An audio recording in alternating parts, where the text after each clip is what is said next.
Here's a tutorial on how to mold your beret. Special thanks to my mom for helping me when I had to film some parts. Now onto the video. Run hot water.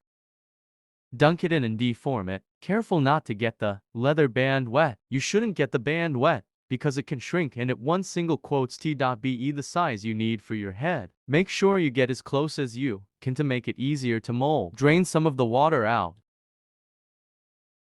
Place on your and begin pulling the fabric over to your desired style, making sure it touches the top of your ear.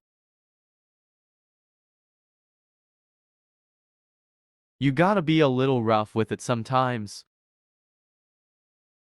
Don't worry if it's not perfect straight away. Adjusted it a little off cam. And a little bit more.